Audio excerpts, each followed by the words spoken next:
বন্ধুরা, আশা করি সবাই ভালো আছেন। লিগ্যাল ফর অল চ্যানেলে আপনাদের সবাইকে স্বাগত জানাই। বন্ধুরা, আমি এর আগে একটি ভিডিওতে বলেছিলাম যে কাউন্টার কেস নিয়ে আপনাদের সঙ্গে আলোচনা করব, যে কখন কি ধরনের কাউন্টার কেস আপনারা করতে পারেন। 498 মিথ্যে 498 মামলায় কি কি কাউন্টার কেস আপনারা করতে পারেন, 125 মামলায় কি কি কাউন্টার কেস আপনারা করতে পারেন, সেই কাউন্টার কেস নিয়ে কিন্তু আজকে আলোচনা করব। এবং আলোচনা কিন্তু খুব গুরুত্বপূর্ণ হতে চলেছে, তাই সম্পূর্ণ আলোচনা যদি সঙ্গে না থাকেন তাহলে মাঝখান দিয়ে কিন্তু আপনাদের অনেক তথ্য অজানা থেকে যাবে। তো বন্ধুরা, সম্পূর্ণ ভিডিও সঙ্গে থাকবেন এবং এখন যদি আমার চ্যানেল সাবস্ক্রাইব করে না থাকেন তাহলে এখনই সাবস্ক্রাইব করে নিন এবং বেল আইকন প্রেস করতে ভুলবেন না, যাতে পরবর্তী নোটিফিকেশন আপনারা পেয়ে যান আমাদের ভিডিওর। তো বন্ধুরা, শুরু করছি আজকের ভিডিও।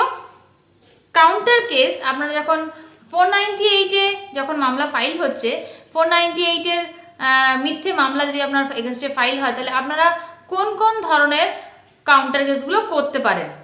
মিথ্যে 498 ফাইল হলে দেখবেন ফোনে বিভিন্ন রকমের ধমকি আসতে থাকে, যে কেস ফাইল করে দেবো, মিথ্যে কেস ফাইল করে দেবো, তোমার সম্মান ধুলোয় মিশিয়ে দেব, এই ধরনের বিভিন্ন রকমের ফোন কলস কিন্তু ওয়াইফের বাড়ির থেকে, ওয়াইফের তরফ থেকে কিন্তু আসতে থাকে। এবং এর জন্যে আপনারা কিন্তু, এটা কিন্তু এক ধরনের ক্রিমিনাল অফেন্স। এর জন্য আপনারা সেকশন 500 এবং 506 আইপিসিতে, এই সেকশন দুটিতে আপনারা কিন্তু মামলা করতে পারেন, যে ধমকি দিচ্ছে, আপনার মান সম্মান হানি করবে এবং আপনার এগেনস্টে মিথ্যে মামলা করে দেবে এবং ফোনে বিভিন্ন রকমের আপনাকে আপনার ক্ষতি করে দেবে, এই ধরনের বিভিন্ন রকমের হুমকি ধমকি এগুলো দিচ্ছে। এগুলোর জন্য কিন্তু আপনারা এই সেকশনের উপরে কিন্তু মামলা ফাইল করতে পারেন। দ্বিতীয়ত যেটা বলবো সেটা হলো যে 120B-তে কিন্তু আপনারা ক্রিমিনাল কনস্পিরেসির জন্য কিন্তু আপনারা মামলা ফাইল করতে পারেন, যে আপনার যে শ্বশুরবাড়ির লোকজন তারা অনেকে মিলে কনস্পিরেসি করে আপনার এগেনস্টে মিথ্যে মামলা করেছে, তার জন্য কিন্তু আপনারা এই সেকশনে কিন্তু মামলা ফাইল করতে পারেন। তৃতীয় যেটা আসবো সেটা হচ্ছে ফলস কেস ফাইল করার জন্য 191 সেকশন 191-এ কিন্তু আপনারা ফলস কেস ফাইল করার জন্য কিন্তু মামলা করতে পারেন।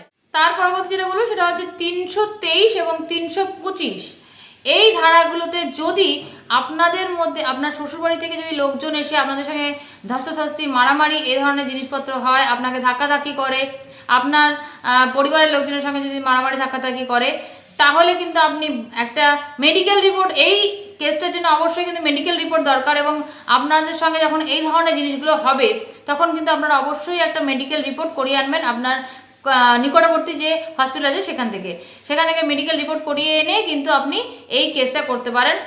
তো এই যে কেসগুলো বললাম, এই সমস্ত কেসগুলো কিন্তু আপনারা কাউন্টার কেস হিসেবে করতে পারেন।